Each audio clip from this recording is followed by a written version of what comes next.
మీరే సహాయం చేసి కృప చూపించి కనికరించుగా కోరుకుంటూ, ఇదిగైనా మీరు నాతో వాగ్దానం చేసి ఉన్నారు ప్రభా.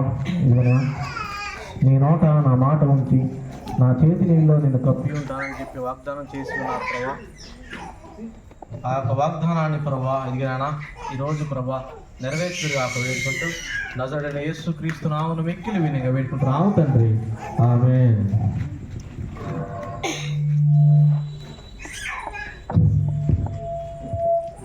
హల్లెలూయా హల్లెలూయా. కొన్ని డిస్టర్బెన్సెస్ అనేవి కొన్ని జరుగుతుంటాయి, వాటి నుండి మనం బతుకున్నామంటే మనం ముందుకెళ్ళలేము. హల్లెలూయా హల్లెలూయా. దేవునికి స్తోత్రం, దేవునికి మహిమ కలుగును గాక. మన ప్రభువును మన రక్షకుడైన యేసుక్రీస్తు నామమున మీ అందరికీ శుభములు వందనాలు తెలియజేసుకుంటున్నాను. దేవుడు మనల్ని ప్రేమించి మనకు అనుగ్రహించిన శ్రేష్టమైన సమయాన్ని బట్టి మనందరం మనస్ఫూర్తిగా దేవునికి వందనాలు తెలియజేసుకున్నాం. మరి ఈరోజు ఏర్పాటు చేయబడిన వాక్య భాగం ఆదికాండము 37వ అధ్యాయము 1వ వచనం నుంచి 11వ వచనం దాకా చదువుకున్నాం. మనందరికీ తెలిసిన రీతిగా యాకోబు గారికి 12 మంది కుమారులు, ఒక కుమార్తె.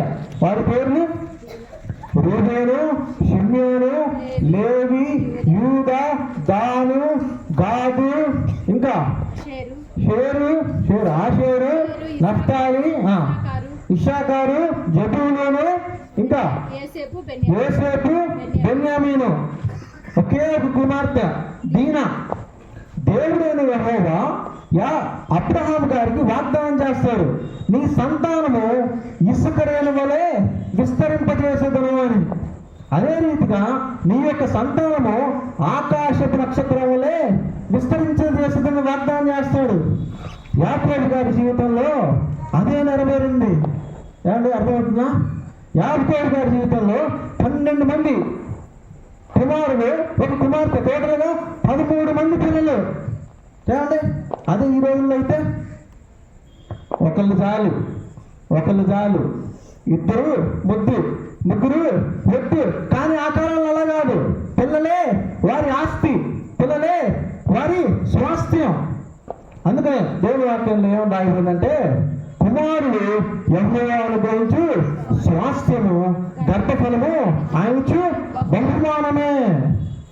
యవ్వన కాలంలో పుట్టిన కుమారులు బలవంతుని చేతిలో దానం వంటి వారు. 113వ కీర్తనలో ఏమని రాయబడి ఉంటుందంటే, ఆయన సొంత లేని దానిని ఇల్లాలుగా చేయను, కుమారులు గల తల్లిగా చేయను. ఒక స్త్రీకి గర్భఫలం కలిగిందంటే అది దేవుని వలనే. యాకోబు గారి భార్యలు లేయాకు, అదే రీతిగా రాహేలుకు యెహోవా గర్భము తెరిచెను. చూడండి 29వ అధ్యాయం ఆదికాండము. యాకోబు రాహేలును ఒక నిమిషం అండి. 29వ అధ్యాయం 31వ వచనం చదవండి. యాకోబు రాహేలును కూడాను, మరియు అతడు లేయా కంటే రాహేలును బహుగా ప్రేమించి అతనికి మరి 7 ఏళ్ళు కొలువు చేసెను. లేయా ద్వేషింపబట్ట యెహోవా చూచి ఆమె గర్భము తెరిచెను. 30వ అధ్యాయం 1వ వచనం చదవండి. రాహేలు తాను యాకోబునకు పిల్లలు కనకపోవట చూచి తన అక్క యందు అసూయపడి యాకోబుతో నాకు గర్భఫలం ఇమ్ము, లేని యెడల నేను చచ్చెదనెను. అదే రీతిగా 22వ వచనం చదవండి అమ్మా. దేవుడు రాహేలును జ్ఞాపకం చేసుకొని ఆమె మనవి విని ఆమె గర్భము తెరిచెను. అంటే దీన్ని బట్టి మనకు ఏమర్థం అవుతుందంటే, గర్భఫలం యెహోవా ఇచ్చు బహుమానమే. ఈ 29వ అధ్యాయము 31వ అధ్యాయంలో మనం చూసినట్లయితే, లేయా రాహేలు ఇద్దరు పోటీలు పడి మరీ పిల్లలు కన్నట్లు మనం చూస్తున్నాం. లేయా రాహేలు పోటీలు పడి మరీ పిల్లలు కన్నట్టు మనం చూస్తున్నాం. కానీ వారు పెంచే విషయంలో ఫెయిల్ అయిపోయారు. పిల్లల్లో కనే అంత ఇంట్రెస్ట్ వాళ్ళకి, వారిని పెంచి గొప్ప వాళ్ళుగా చేయాలనే ఇంట్రెస్ట్ వాళ్ళకి లేదు. యాకోబు కుమారులు ఎంతమంది? 12 మంది. అందులో 2 వ్యభిచారులు, అందులో 2 నరహంతకులు. ఇంకా కుమార్తె గురించి చెప్పాల్సిన పని లేదు. వారి యొక్క పిల్లలు అబద్ధికులు, అసూయపరులు. యాకోబు జ్యేష్ఠ కుమారుడైన ఎవరు? రూబేను తన పినతల్లితో వ్యభిచార పాపం చేస్తాడు. అందుకనే యాకోబు శపిస్తాడు తన యొక్క కుమారుడిని. నీ తండ్రి మంచము నీవు అపవిత్ర పరిస్థితివి గనక నీవు నీళ్ళ వలె చంచలుడు అయిపోతావు. వ్యభిచార పాపానికి చోటిచ్చే ఒక వ్యక్తి చంచలుడైపోతాడు. జ్యేష్ఠ కుమారుడు పాడైపోయాడు. రూబేను యొక్క సహోదరుడు యూదా, మనందరికీ తెలుసా యూదా గోత్రపు సింహగర్జన అంటారు కదా, ఆ ఒక్క తెగలో ఉన్న వ్యక్తి యూదా. ఆ వ్యక్తి వేశ్యల వద్దకు వెళ్ళే వ్యక్తి. ఒకసారి వేశ్య దగ్గరికి వెళ్తా తన కోడలైన తామారు దగ్గరికి వెళ్ళి పాపం చేసిన వ్యక్తి. మరో 2 కుమారులు ఉన్నారు. వారి పేర్లు లేవి, షిమ్యోను. వారు నరహంతకులు. తమ యొక్క చెల్లిని ఒక ఊరిలోని ఒక వ్యక్తి చెరిపి వేసినప్పుడు ఆ ఊరిలో ఉన్న ప్రతి ఒక్క పురుషుణ్ణి చంపేస్తారంట. దీనా బయటికి వెళ్ళిద్ది, సరదాగా బయటికి వెళ్ళిద్ది. ఆ ఊరిలో ఉన్న ఒక వ్యక్తి ఆమెను పాడు చేస్తాడు. వారి యొక్క అన్నలైన లేవి, షిమ్యోను ఇద్దరిని వారి యొక్క ఆ ఊరిలో ఉన్న ఒక వ్యక్తిని చంపేదాన్ని ప్లాన్ చేస్తారు. దాంతోపాటు ఊరిలో ఉన్న వాళ్ళందరినీ చంపి పడేస్తారండి. చూడండి, ఆదికాండము 34వ అధ్యాయము 25వ వచనం చదవండి. 25 వారు బాధపడుచుండగా యాకోబు కుమారులో నిద్దరు అనగా దీనా సహోదరులైన షిమ్యోను లేవి తమ కత్తులు చేత పట్టుకుని ఎవరికీ తెలియకుండా ఆ ఊరి మీద పడి ప్రతి పురుషుణ్ణి చంపారు. ఇద్దరేమో నరహంతకులు, ఇద్దరేమో వ్యభిచారి. యేసేపు తప్పితే అందరూ అరట్టుకులే. యేసేపు తప్పించి అందరూ మోసగాళ్ళే. ఏమండి, పిల్లల్ని కనే విషయంలో ఉన్నంత ఇంట్రెస్ట్ పెంచే విషయంలో లేదు వాళ్ళకి అని బైబిల్ గ్రంథమే చెప్తుంది. ఏమండి, దేవుడు కూడా మనల్ని ప్రేమించి మనకి గర్భఫలాలను దేవుడు అనుగ్రహించాడు. మరి వారిని ఏ విధంగా మనం పెంచి పెద్దం చేస్తున్నాం? ఏమండి, అందుకనే దేవుని వాక్యంలో ఏమని రాయబడి ఉంటుందంటే, బాలుడు నడవలసిన త్రోవను వానికి నేర్పుము, వాడు పెద్దవాడైనప్పుడు దాని నుండి తొలగిపోడు. ఒక దైవ సేవకుడు ఏమని చెప్తాడంటే, బాలుడు నడవలసిన త్రోవను వానికి నేర్పుము, ఆ దారిలో నువ్వు కూడా నడువు. అర్థమవుతుందా? ఏమండి, నువ్వు ఒక మార్గంలో నడుస్తూ నీ బిడ్డలు వేరే మార్గంలో నడుస్తూ, ఏమండి అది ఎలా కుదురుతుంది? నువ్వు ఈ లోక మార్గంలో నడుస్తూ నీ బిడ్డలు దేవుని మార్గంలో నడవాలంటే ఎలా? నువ్వు ఒక దారిలో నడుస్తూ నీ బిడ్డలు దేవుని బిడ్డలుగా సత్యసాక్షులుగా జీవించాలంటే ఎలా? నువ్వు ఏదైతే చేస్తావో, తల్లిదండ్రులు ఏదైతే చేస్తారో బిడ్డలు అదే చేస్తారు. తల్లిదండ్రులు తిట్టిపోతులైతే బిడ్డలు కూడా తిట్టిపోతులు అవుతారు. తల్లిదండ్రులు గర్విష్ఠులైతే బిడ్డలు కూడా గర్విష్ఠులు అవుతారు. తల్లిదండ్రులు త్రాగుబోతులు తిరుగుబోతులైతే బిడ్డలు కూడా ఆ రీతిగానే జీవిస్తారు. తల్లిదండ్రులు సోమరిపోతులైతే బిడ్డలు కూడా సోమరిపోతులు అయిపోతారు. ఏమండి, తల్లిదండ్రులు పిసినారి వాళ్ళైతే బిడ్డలు కూడా పిసినారి వాళ్ళే అవుతారు. ఏమండి, బిడ్డలను పట్టుకొని మారరా మారరా మారరా అంటే ఎందుకు మారుతారు వాళ్ళు? మనొక దారిలో నడుస్తుంటే బిడ్డలు ఏ విధంగా మారుతారు? దేవుని వాక్యం ఏం సెలవిస్తుందంటే, మీరు మార్పు నుండి తర్వాత బిడ్డల వంటి వారైతే కానీ దేవుని రాజ్యంలో ప్రవేశింపరు. నువ్వు మారు. ఫస్ట్ నువ్వు మారి ఒక చిన్న బిడ్డ వలె తయారయ్యి, దాని తర్వాత నీ బిడ్డల మీద చెప్పు, ఇదిగో నాన్న ఇవి తినాలి, ఇవి తినకూడదు, వింటున్నారా? ఇవి త్రాగాలి, ఇవి త్రాగకూడదు, ఇవి చూడాలి, ఇవి చూడకూడదు, ఇలా చెయ్యాలి, ఇలా చెయ్యకూడదు అని చెప్పాలి నువ్వు. ఏమంటే నువ్వు ఏదైతే విత్తుతావో ఆ పంటనే కోస్తావు. నువ్వు పనికి మాలిన విత్తనాలు కనుక విత్తావంటే పనికి మాలిన పంటనే కోస్తావు.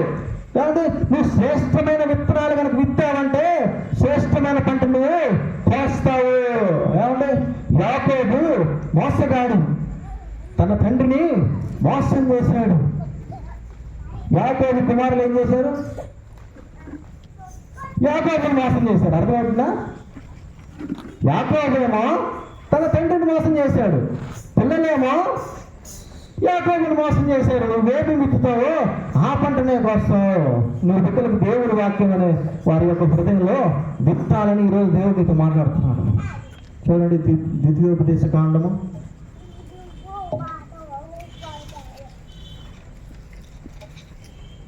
6వ అధ్యాయము 4వ వచనం. ఇశ్రాయేలు వినుము, ఓ ప్రియ సంగమా వినుము, ప్రియ విశ్వాసి వినుము, ప్రియ కుటుంబమా వినుము. మన దేవుడైన యెహోవా అద్వితీయుడైన యెహోవా నీ పూర్ణ హృదయంతో, నీ పూర్ణాత్మతో, నీ పూర్ణ శక్తితో నీ దేవుడైన యెహోవాను ప్రేమింపవలెను. నేడు నేను నీకు ఆజ్ఞాపించు ఈ మాటలను నీ హృదయములో ఉండవలెను. నీ కుమారులకు వాటిని అభ్యసింపచేసి నీ యొక్క కుమార్తెల హృదయంలో నువ్వేం చేయాలా? వాటిని నాటాలా. ఓరక చెప్పడం కాదు, నువ్వు చేస్తూ చెప్తే వారి యొక్క హృదయంలో విత్తబడుతుంది. నువ్వు ఊరికి చెప్తా ఉన్నావు అనుకో, కంటత వాక్యం వల్లే పెదాల మీద లడా లడా లడా లడా లడా లడా వాగుతారు, కానీ అది ఏమాత్రం పని చేయదు. ప్రియ తండ్రి, ప్రియ తల్లి, నువ్వు చేస్తూ చెప్పావంటే వారి యొక్క హృదయంలో కార్యం జరిగిద్ది. అంతేగాని వారి యొక్క పెదాల్లో వచ్చే మాటలు బట్టి, తల్లిదండ్రుల పెదాల్లో వచ్చే మాటలు బట్టి క్రియలు జరగవు. తర్వాత నీవు నీ కుమారులకు వాటిని అభ్యసింపజేసి, నీవు కూర్చుండినప్పుడును, త్రోవను నడుచున్నప్పుడును, పండుకుంటున్నప్పుడును, లేచినప్పుడును వాటిని గురించి మాట్లాడవలెను. ఏమండి, వేటిని గురించి మాట్లాడాలా? దేవుని వాక్యం గురించి. అసలు మీ పిల్లలతో మీరు మాట్లాడుతున్నారా? మీరు పిల్లలతో మీరు ఆడుకుంటున్నారా? మీరు మీ పిల్లలతో సమయం గడుపుతున్నారా? మీ పిల్లలతో మీరు మాట్లాడకపోతే, మీ పిల్లలతో మీరు ఆటలాడకపోతే అపవాది వచ్చి వారితో ఆడుకుంటాడు. మీ పిల్లలతో మాట్లాడకుండా వాడి మొహాన ఒక సెల్ ఫోన్ పడేసి ఉంటే అపవాది ఖచ్చితంగా ఆ వ్యక్తిని పట్టుకుంటాడు. ఏమండి, పిల్లలు అనేక మంది పాడైపోతున్నారండి. నీ పిల్లల్ని సరైన మార్గంలో నువ్వు పెట్టకపోతే అపవాది ఆ వ్యక్తికి పాఠాలు నేర్పిస్తాడు. కూర్చోబెడతాడు, ఆ బుక్ ఓపెన్ చేయి, రాయ్ అంటాడు.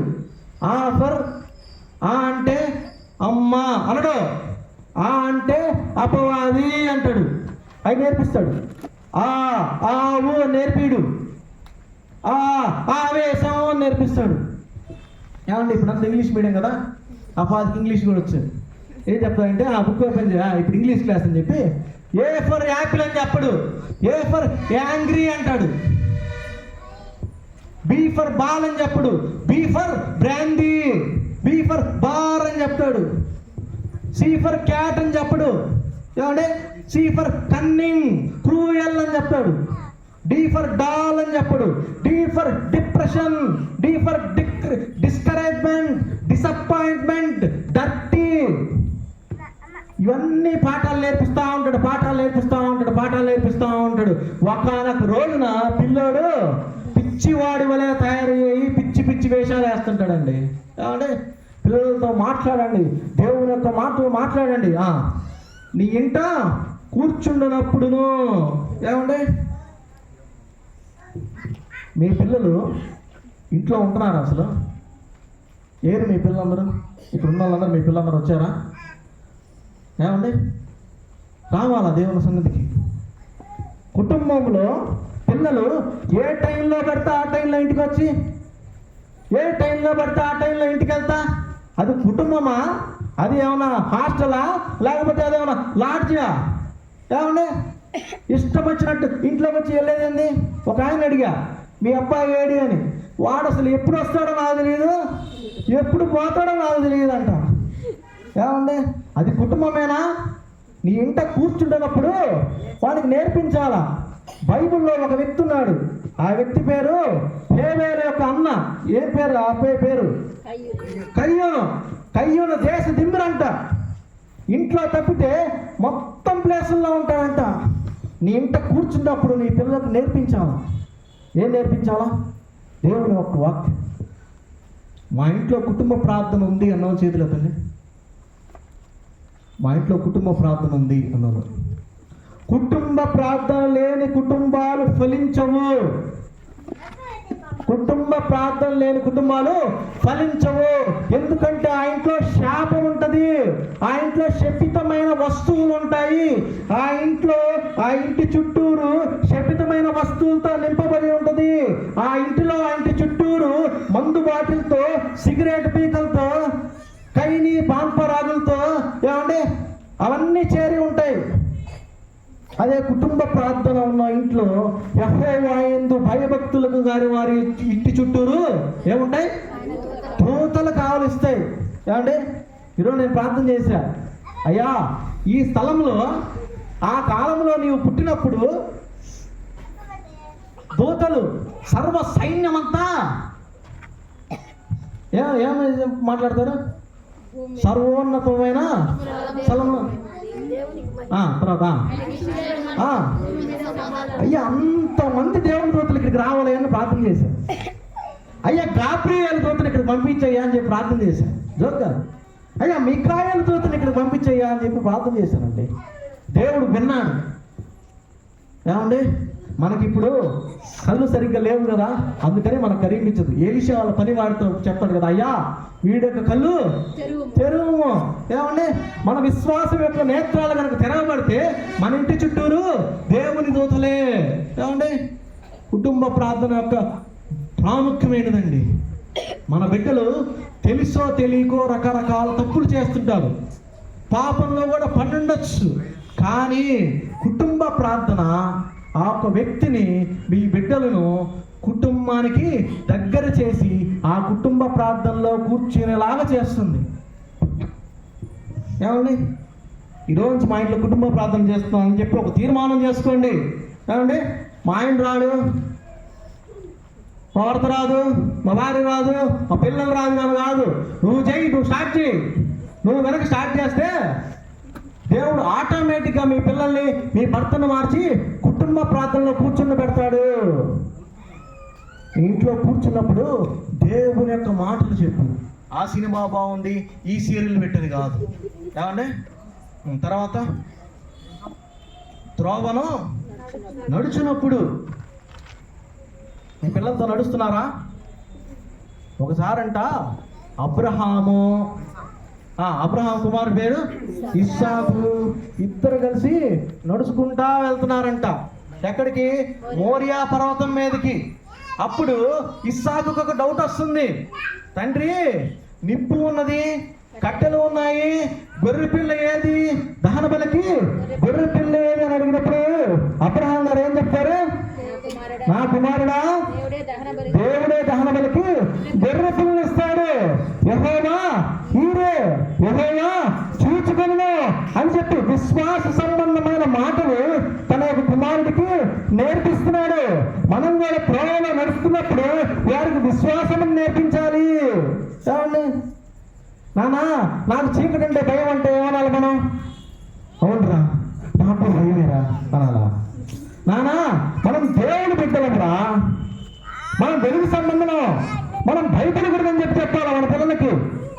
ఏమండి మన పిల్లలు వచ్చి నానా నేను కొన్ని సబ్జెక్టులు వీక్గా ఉన్నాను, సరిగ్గా చదువుకోలేకపోతున్నాను, నానా ఏం చేయమంటావు అంటే ఏమన్నాను మనం? ఏమండి దేవుడు జ్ఞానాన్ని అనుగ్రహిస్తారా, నువ్వే ప్రార్థన చేసుకో, నేను ప్రార్థన చేస్తాను అని చెప్పాలా. వాళ్ళకి విశ్వాస సంబంధమైన మాటలతో సంభాషించాలా. ఒక కుమార్తె పిచ్చి పిచ్చి డ్రెస్ చేసుకొని నానా ఈ డ్రెస్ కొనియమంటే ఏం చేయాలా? మనము విశ్వాసం నానా ఏమంటే మన త్రోవలు నడిపేటప్పుడు ఆ విషయాలు చెప్పాలి. ఏమంటే అవుతున్నారండి మీ కుటుంబ జీవితంలో అంటే జరుగుతున్నాయి ఏంటి? ఆ తర్వాత పండుకున్నప్పుడు ఏం చేస్తున్నారు మీరు? పండుకునేటప్పుడు పాత రోజుల్లో అయితే టీవీ చూస్తా పడుకుంటారు. ఈ రోజుల్లో అయితే సెల్ ఫోన్ చూస్తా సెల్ ఫోన్ చూస్తూ పడుకుంటారు. ఏమంటే కొంతమంది అయితే సినిమా పాటలు వింటూ ఒకవేళ దేవుడు రాకుండా వస్తే ఆ టైంలో ఏం జరిగింది ఏమండి? మనం పడుకున్నప్పుడు దేవుణ్ణి ఆరాధిస్తూ పడుకోవాలా. ఒకప్పుడు చిన్నప్పుడు రైమ్స్ ఉండేవి. చందమామ రావే, జాబిల్లి రావే, కొండకి ఈ నేర్పించేవాళ్ళు పిల్లలకి. ఏమంటే నిజంగానే అసలు చందమామ వస్తాడు మన దగ్గరికి? ఏమండి? ఆంధ్రప్రదేశ్ కీర్తనలో ఒక పాట ఉంటుంది. ఈ సాయం కాలమున యేసు ప్రభు వేడెదము. చెడ్డగలలు రాకుండా నాడాగి చూడారు. ఏమండి? పిల్లలకి పడుకునేటప్పుడు సెల్ ఫోన్ చూస్తూ ఉంటే నానా ఏం చెప్పాలా? కాసేపు చూసి పడుకోనానా, లేచి పక్కన పెట్టేసి ప్రార్థన చేసుకుని పడుకోనానా అని చెప్పాలి. తర్వాత పండుకున్నప్పుడు లేచినప్పుడు వాటిని గురించి మాట్లాడగలను. లేచినప్పుడు మీ పిల్లల్ని అసలు నిద్ర లేపుతున్నారా? లేనానాలే, బైబిల్ చదువుకో, లేనానాలే, ప్రార్థన చేసుకో, లేనానాలే, దేవుడి వాక్యం విను అంటున్నారా? అసలు మనమే లేవట్లేదా? ఏమండి? అసలు మనమే లేవట్లేదా? మా మ్యాథమెటిక్స్ సారు ఒకసారి చెప్పాడు నాకు, చైతన్య ఫార్ములాస్ నువ్వు ఎలా చెప్పాలంటే నిద్ర నుంచి లేపినా కానీ A² + B² + 2AB చెప్పేయాలంట ఆయనకి. A + B² అంటే ఎంత అంటే నిద్రలోంచి లేపిన ఉలిక్కిపడి సార్ A² + B² + 2AB అని చెప్పేయాలంట. ఏమండి? అలాంటిది దేవుని యొక్క వాక్యం. ఏమండి? దేవుని వాక్యం ఏం సెలవిస్తుంటే చురుకుగా ఉండట గొప్ప భాగ్యం. ఒక తమ్ముడు నాకు ఎదురయ్యాడు. ఆ తమ్ముడు చెప్పింది ఏంటంటే, అన్నా దేవుడు ఎంత గొప్పవాడన్నా, దేవుడు ఇశ్రాయేలు రాజుకి మొట్టమొదటిగా సౌలు రాజుని ఎందుకున్నాడు అంటే, అవును తమ్ముడు అని చెప్పా. ఆ సౌలు రాజు గుర్రం మీద వెళ్తున్నప్పుడు దేవుడు అతను దర్శించి సౌలా నువ్వేలా హింసించుచున్నావు అని చెప్పాడన్నా దేవుడు ఎంత గొప్ప దేవుడు అన్నా అన్నాడు. నాకేం అర్థం కాల. తమ్ముడు పాత నిబంధనలో ఒక సౌలు ఉంటాడు, కొత్త నిబంధనలో ఒక సౌలు ఉంటాడు తమ్ముడు అని చెప్పి అంటే, అవునా అన్న, అబ్బా నాకు తెలియదన్నా అంటున్నాడు. ఏమంటే లేచినప్పుడు పండుకున్నప్పుడు దేవుని యొక్క వాక్యంతో మన హృదయాలని నింపుకోవాలి. తర్వాత సూచనలుగా వాటిని చేతికి కట్టుకొనవలెను. ఏమంటే చేతికి ఏ విధంగా అయితే రిస్ట్ వాచ్ ధరించామో, స్త్రీలు చేతికి ఏ విధంగా అయితే బ్యాంగిల్స్ ధరించారో, చేతికి ఏ విధంగా అయితే బ్రాస్లెట్లు ధరించారో, చేతి ఫింగర్స్కి ఏ విధంగా అయితే రింగ్స్ ధరించారో, ఆ విధంగా దేవుని యొక్క వాక్యం చేతుల్లో ఉండాల. ఎంతమంది చేతిలో వాక్యం ఉంది? బైబిల్ ఉంది? చూపించండి, పైకెత్తండి. ఏమండి? ఒక దైవ సేవకుడు నాకేం చెప్పాడంటే, మనం ఎక్కడి నుంచున్నా అనుకో, ఫర్ ఎగ్జాంపుల్ ఇక్కడ నుంచున్నా అనుకో, ఇట్లా చేతికి అందేటట్టు ఉండాలి, అంత దగ్గర ఉండాలంట బైబిల్. అర్థమవుతుందా? మనం చెయ్యి చాపితే బైబిల్ అందాలంట, అంత దగ్గర ఉండాలంట బైబిల్ మనకి. తర్వాత నీ కన్నుల నడుమ బాసికల వలె ఉండవలెను. దేవుని వాక్యం నీ జీవితంలో సెంటర్ అయిపోవాలా. దేవుని యొక్క వాక్యం ఎప్పుడు నీ కళ్ళ ఎదుటే ఉండాలా. తర్వాత నీ ఇంటి ద్వార బంధువుల మీదను నీ గౌనుల మీదను వాటిని వ్రాయవలెను. ఏమండి? ఏ ఇంటి ద్వారం మీదైతే గొర్రె పిల్ల యొక్క రక్తము పూయబడుతుందో ఆ ఇంటిలో మరణదూత ప్రవేశించదు. ఏ ఇంటి ద్వారబంధం మీదైతే గొర్రె పిల్ల రక్తము పూయబడలేదో ఆ ఇంటిలోనికి మరణదూత ప్రవేశిస్తుంది. కాబట్టి అది పాత నిబంధన. కొత్త నిబంధనలు అయితే ఏ ఇల్లు అయితే క్రీస్తు యేసు రక్తంతో కడగబడలేదో ఆ గృహం ఏమండి, ఆ గృహం ఏ విధంగా ఉంటుంది? శాపానికి నిలయంగా ఉంటుంది. ఏ ఇల్లు అయితే క్రీస్తు యేసు రక్తంతో కడగబడుతుందో ఆ కుటుంబంలో ఆశీర్వాదమే. ఏమండి? పిల్లల్ని పెంచే విధానం ఇక్కడ తెలియజేస్తున్నానండి. ఇంటి మీద కొంతమంది గృహాల మీద ఉంటాయి. యేసు క్రీస్తు ఈ గృహమునకు అధిపతి. ఏంటంట? ఇంటి పైన బోర్డు ఉంటుంది, యేసుక్రీస్తు ఈ గృహమునకు అధిపతి. అసలు యేసయ్య ఇంట్లో కూడా ఉన్నాడు. ఎప్పుడు బూతులు తిట్టుకుంటా, ఎప్పుడు సిగరెట్లు లాగుకుంటా, ఎప్పుడు సినిమాలు చూసుకుంటా. ఏమండి యేసు ప్రభు ఎలా ఉంటాడు అక్కడ? యేసయ్య అతి పరిశుద్ధుడు. ఏమండి ఇక్కడ యాకోబు గారి జీవితంలో మనం చూసినట్లయితే వాళ్ళకు పిల్లలను పెంచే విషయంలో అతను ఫెయిల్ అయిపోయాడు. ఏమంటే వారి పిల్లల్లో ఒక యూనిటీ అంటూ లేదు, ఒక యూనిటీ అంటూ లేదు. ఏమంటే ఇష్టానుసారంగా జీవిస్తారు, ఎవరు ఒకరు తెలియకుండా ఒకళ్ళు. 133వ కీర్తనలో ఒక మాట ఉంటుంది, సహోదరులు ఐక్యతగా నివసించుట ఎంత మేలు, సహోదరులు ఎంత మేలు, ఎంత మనోహరము. ఏమంటే సహోదరులు రక్త సంబంధులు, క్రీస్తు యేసు రక్త సంబంధులు ఐక్యతగా నివసిస్తే ఎంత బాగుంటుంది, ఎంత మనోహరంగా ఉంటుంది. ఏమండి కొంతమంది అన్నదమ్ములు అక్కా చెల్లెళ్ళు వాళ్ళ ఫ్యామిలీ గెట్ టుగెదర్లో తినుకుంటా త్రాగుతా ముచ్చటిస్తూ ఉంటే వారి యొక్క సంతోషంలో అన్నయ్య అలా జరిగింది, అక్కయ్య ఇలా జరిగింది, తమ్ముడు ఇలా జరిగింది చెప్పుకుంటా ఉంటే ఎంత సంతోషంగా ఉంటుంది. అంటే సంతోషం అనేది కాదు, సంతోషంలోనే కాదు బాధలో కూడా. నీ యొక్క సహోదరుడికి, నీ యొక్క సహోదరికి ఏదైనా ఇబ్బంది జరిగిందంటే నీ కళ్ళల్లో నీళ్ళు తిరగాల. నీ యొక్క తోబుట్టుకి ఏమన్నా ఇబ్బంది జరిగిందంటే ఏమండి నీ కళ్ళల్లో నీళ్ళు తిరగాల. దేవుడు అదే చెప్తున్నాడు చూడండి, యోహాను రాసిన మొదటి పత్రిక 3వ అధ్యాయం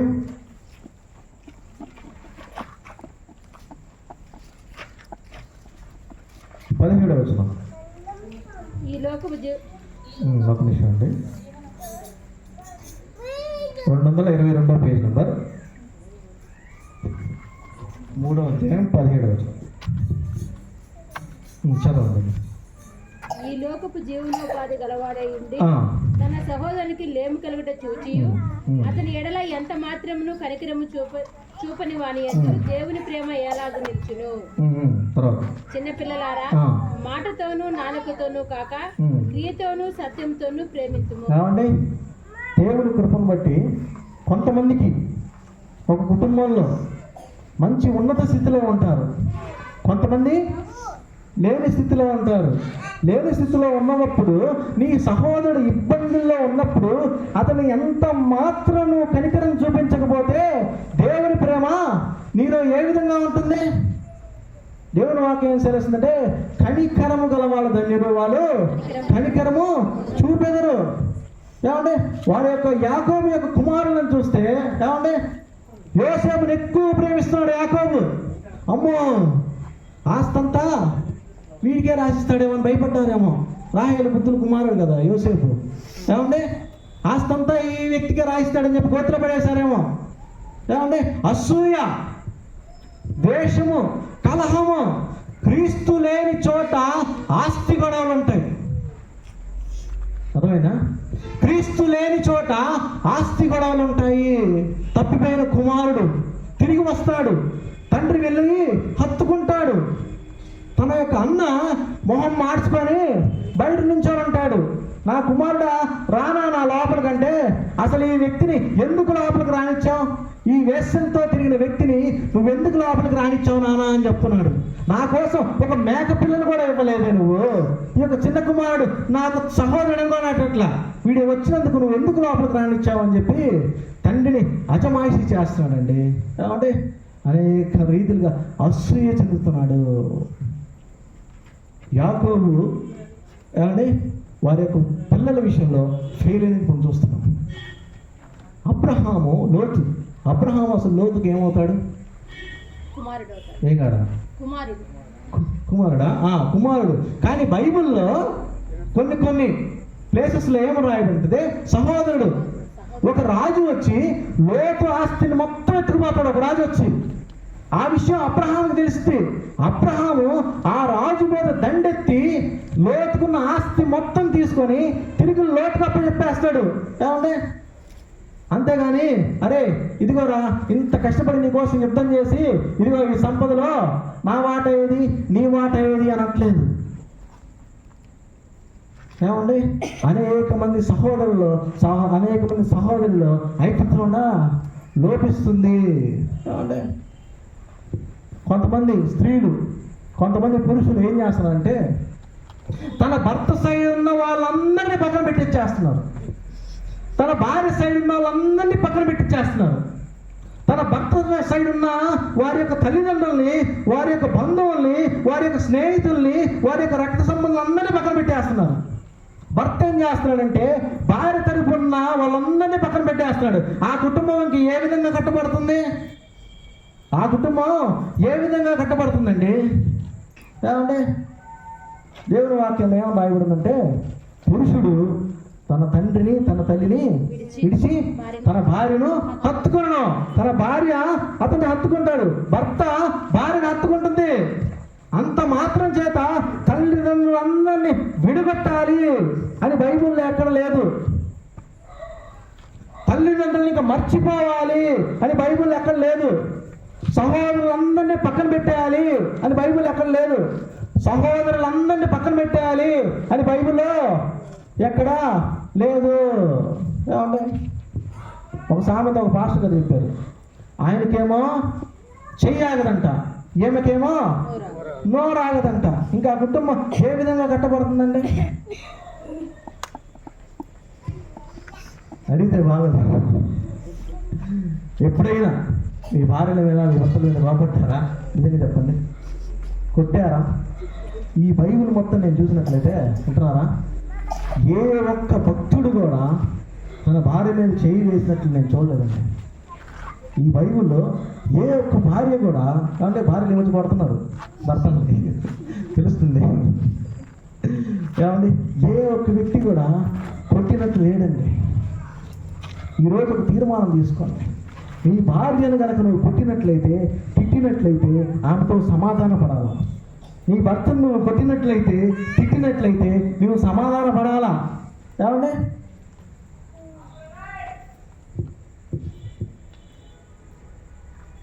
నేను రక్షణ పొందకముందు నా తల్లిదండ్రులు ఎంతగానో ఇబ్బంది పెట్టాను, ఎంతగానో బాధ పెట్టాను. చెప్పాలంటే ఎంతగానో అవమానించాను కూడా. ఎక్కువసార్లు ఏడిపించలేదు, కానీ ఒకసారి అయితే మా తల్లిని విసికించి అది కావాలి ఇది కావాలి అని అడిగినప్పుడు, చిన్న వయసు అప్పుడు 8th క్లాస్ అప్పుడు, నా తల్లి ఏడ్చినట్టు గుర్తు నాకు. నేను ఎప్పుడైతే రక్షణ పొందానో నా తల్లిదండ్రుల దగ్గరికి వెళ్ళి అమ్మా నాన్న నన్ను క్షమించండి అని చెప్పి, నాకు తెలియని వయసులో నేను చేసి నన్ను క్షమించు అని అడిగాను. రక్షింపబడిన తర్వాత, బాప్తిసం తీసుకున్న తర్వాత డైరెక్ట్గా వెళ్ళి మాట్లాడితే మొహం చల్లదని చెప్పి ఇంట్లో లైట్లన్నీ ఆపేసి పడుకునే ముందు వెళ్ళి ఇంట్లో కాళ్ళు ఒత్తుతున్నట్టు వెళ్ళా మా నాన్న దగ్గరికి, మా అమ్మ దగ్గరికి. కాళ్ళు ఒత్తుతూ నాన్న అమ్మ నేను మిమ్మల్ని అనేక సార్లు బాధ పెట్టాను, అనేక సార్లు ఇబ్బంది పెట్టా, నన్ను క్షమించండి అని అడిగాను. అప్పుడు మా తల్లిదండ్రులు ఏమన్నారంటే అవన్నీ జరుగుతూ ఉంటాయి లేరా పిల్లలు కదా అని. ఏమండి ఈరోజు ఒక తీర్మానం తీసుకోవాలండి. నేను దాని తర్వాత నా తల్లిదండ్రులు నేను ఎప్పుడు ఇబ్బంది పెట్టను. మా అన్నయ్యని కానీ మా అక్కయ్యని కానీ నేను ఎప్పుడు ఇబ్బంది పెట్టను. ఒకవేళ ఈరోజు నేను కూడా ఒక తీర్మానం తీసుకుంటున్నా, ఈ వర్తమానం అయిపోయిన తర్వాత నా తల్లిదండ్రులకు నేను ఫోన్ చేసి నేను క్షమాపణ అడుగుతా. దాదాపుగా నాకు తెలిసినంత వరకు నేనేం తప్పు చేయలేదు. ఎప్పుడైనా చేస్తుంటే సారీ అని చెప్తా. మాకు అన్నకు కూడా ఫోన్ చేస్తా, మా అక్కకు కూడా ఫోన్ చేస్తా. మరి వర్తమానం అయిన తర్వాత నువ్వేం చేస్తావు? అర్థమవుతుందా నాకు మాట? ఈ యొక్క వర్తమానం అయిపోయిన తర్వాత నీ భార్య దగ్గరికి వెళ్ళి నువ్వు సమాధానపడు.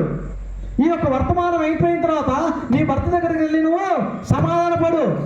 ఈ వర్తమానం అయిపోయిన తర్వాత నీ బిడ్డల దగ్గరికి వెళ్ళి నువ్వు సమాధానపడు. నీ తల్లిదండ్రుల దగ్గరికి వెళ్ళి నువ్వు సమాధానపడు.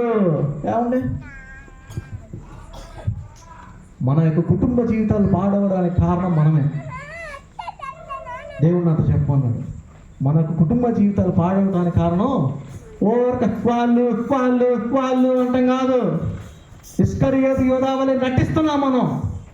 ఇస్కరియోతు యోధా దేవుడు ప్రభురాత్రి బలనప్పుడు మీలో ఒకడు నన్ను అప్పగించున్నాడు అన్నప్పుడు శిష్యులందరూ కలిసి నేనా నేనా ప్రభువా నేనా ప్రభువా నేనా ప్రభువా అన్నారు.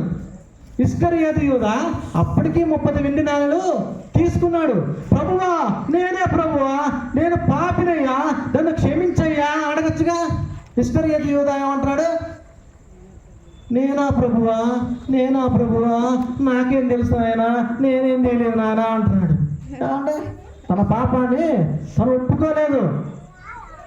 దావీదు మహారాజు గారి దగ్గరికి వచ్చిన నాతాను దావీదు మహారాజుతో ఏమంటాడు?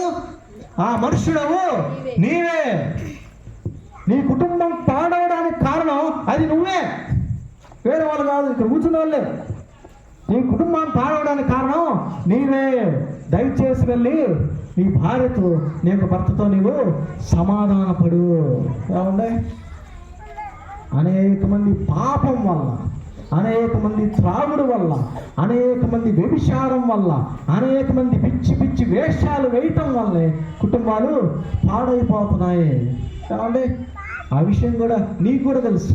ఈగోకి పోవద్దు. నా భార్యకి నేనెందుకు ఫోన్ చేసి, నా భర్తకి నేనెందుకు ఫోన్ చేసి అని ఈగోకి పోవద్దు.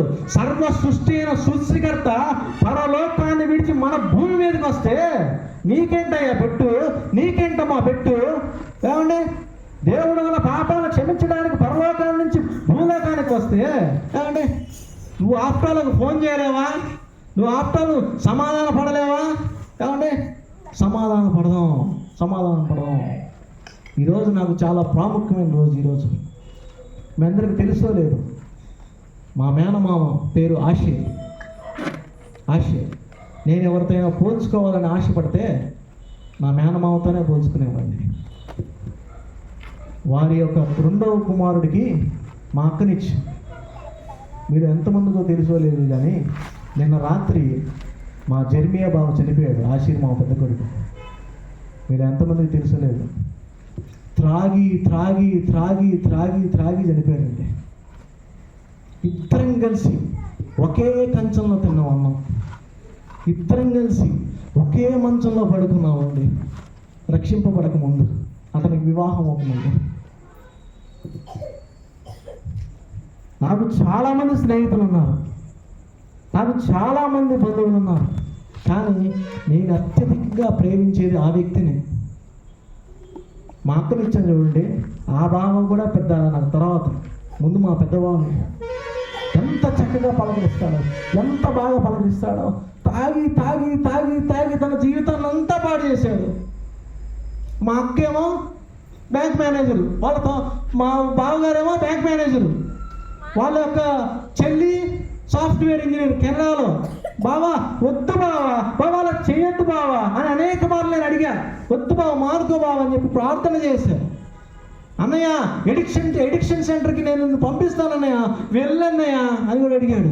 అన్నయ్య నువ్వు ఇట్లా తాగొద్దన్నయ్య, ఎంత డబ్బులు కావాలంటే నేను ఇస్తాను, ఒక జీవనోపాధి వెతుక్కో అన్నయ్య, నువ్వు ఇట్లా త్రాగి నువ్వు ఇట్లా పాడవద్దన్నయ్య అని చెప్పి అడిగాడు. దేవునికి కొన్ని 100 సార్లు ప్రతిరోజు నేను ప్రార్థన చేసేవాడిని.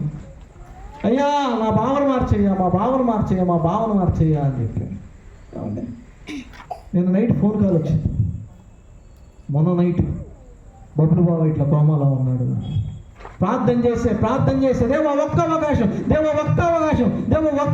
ఇవ్వయ్యా, ఒక్క అవకాశం అయ్యా అని చెప్పి ఏడ్చి ఈసారి ఇంకాస్త గట్టిగా చెప్తానయ్యా, ఒక్క అవకాశం ఇవ్వయ్యా అని చెప్పి బతికిలాడ ఏడుస్తానే ఉన్నా. కావండి అవకాశం రాలేదు, మరణించింది. త్రాగి కోమాలలో వెళ్ళిపోయాడు.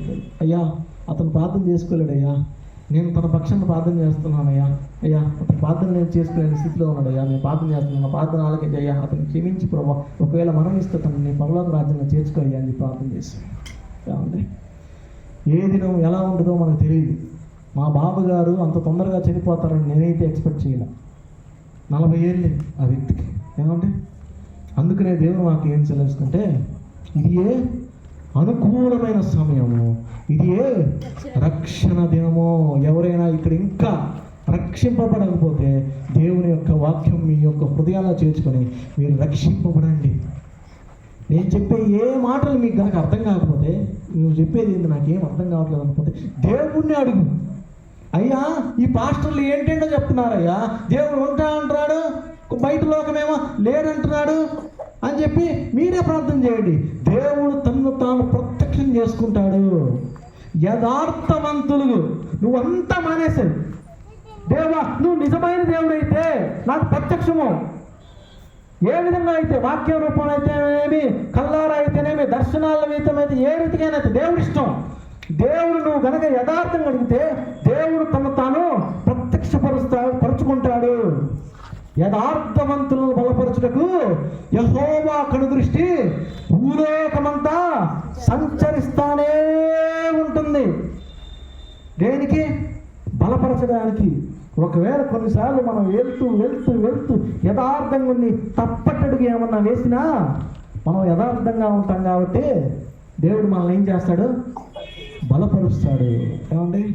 అటువంటి జీవితాలని మనందరం పొందుకోవాలని చెప్పి ప్రార్థన చేసుకుందాం. అందరు లేచి నిలబట్లయితే ప్రార్థన చేసుకుందాం.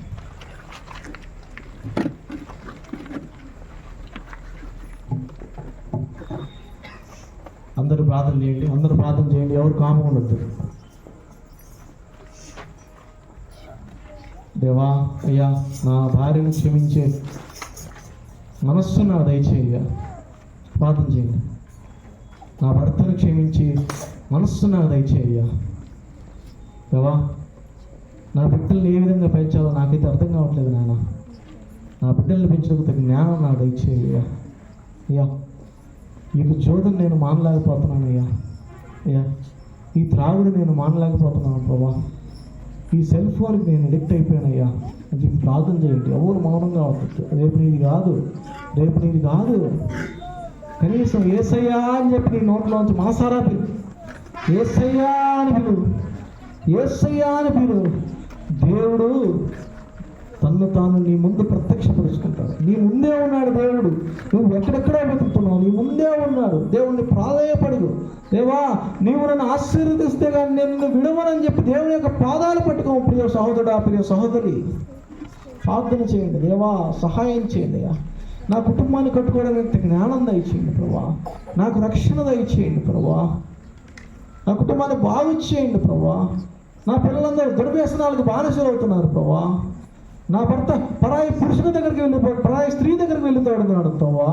నిజమే ప్రార్థన చేయండి. ఎవరు మౌనంగా ఉంటుంది. నాకు మంచి ఉద్యోగాన్ని దయచేయి ప్రభా అని చెప్పి ప్రార్థన చేయండి. దేవుని యొక్క సైన్య సమూహం ఇక్కడ ఉన్నది.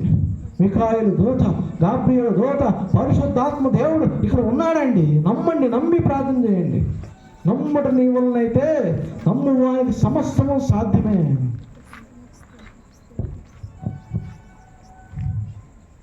అందరూ ప్రార్థనలు ఎక్కించండి. మమ్మల్ని మిక్కిలిగా ప్రేమించిన మా ప్రియ పరలోక తండ్రి, వందనాలు, స్తోత్రాలు ప్రభా. గడిచిన కాలమంతా ప్రభా మీ కృపలో భద్రపరిచిన విధానం బట్టి వందనాలు, స్తోత్రాలు ప్రభా. మీరేనా ఇక్కడికి నువ్వు వెళ్ళమన్నా, ఇక్కడ నేను వచ్చాను, నీ మాటలు చెప్పమన్నావు, చెప్పాను అయ్యా. ఇక్కడున్న ఎవ్వరు కూడా ప్రభా అయ్యా నిత్య నరకానికి వెళ్ళకూడదు ప్రభా. ఇక్కడున్న ఎవ్వరు కూడా ప్రభా హఠాత్ మరణాలకి లోనవ్వకూడదు ప్రభా. ఇక్కడ ఎవ్వరు ప్రభా ఇది నా కుటుంబంలో అసమాధానంగా ఉండకూడదు ప్రభా. ఇక్కడున్న ఎవ్వరు కూడా ప్రభా ఇది మీ రాజ్యం వారసురాలుగా ప్రభా దాని వ్యతిరేకంగా ఉండకూడదు ప్రభా. అయ్యా ప్రతి ఒక్క పేరు ప్రభా అయ్యా నేను జీవగురున్న ప్రభావ లిఖించుదిగా వేడుకుంటూ ఇది మీరు ఇచ్చిన శ్రేష్టమైన తరుణాన్ని బట్టి మీకు వెళ్ళిన వందనాలు స్తోత్రాలు తెలియజేసుకుంటూ ఇది ఈ చిన్న ప్రార్థన మీ పాద సన్నిధి చేరి నమ్మొచ్చు ప్రభా. నజరుడైన యేసుక్రీస్తునామమున మిక్కిలి వినయంగా వేడుకుంటూ రావు తండ్రి.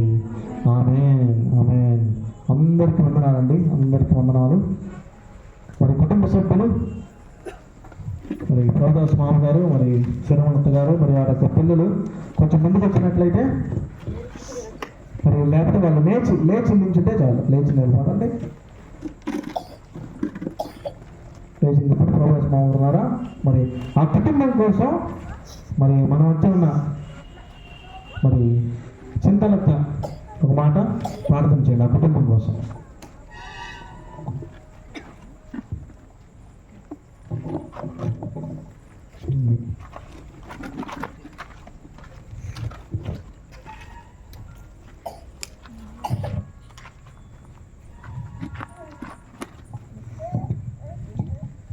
పరిశుద్ధుడా పరిశుద్ధుడా పరిశుద్ధుడా పరిశుద్ధుడా ప్రేమ నమ్మకం కలిగిన మా గొప్ప ప్రియ పరలోకపు తండ్రి మీ పరిశుద్ధమైన ఘనమైన పదాలకు వేలాది కొలది వందనాలు స్తుతులు స్తోత్రములు స్తోత్రములు స్తోత్రములు స్తోత్రములు నా ప్రభా జీవం గలనైనా సజీవుడ జీవాధిపతి మీకు వేలాది కొలది స్థుతులు స్తోత్రాలు నా ప్రభా అయ్యా గడిచిన దినములంతా నా ప్రభా మీ ఉచిత కృపచేత మమ్మల్ని జ్ఞాపకం చేసుకుని సజీవు లెక్కలో ఉంచి నా ప్రభా ఈ పరిశుద్ధ దినమందు నా తండ్రి ఈ రాత్రికాల సమయంలో నా తండ్రి ఈ రీతిగా నా ప్రభా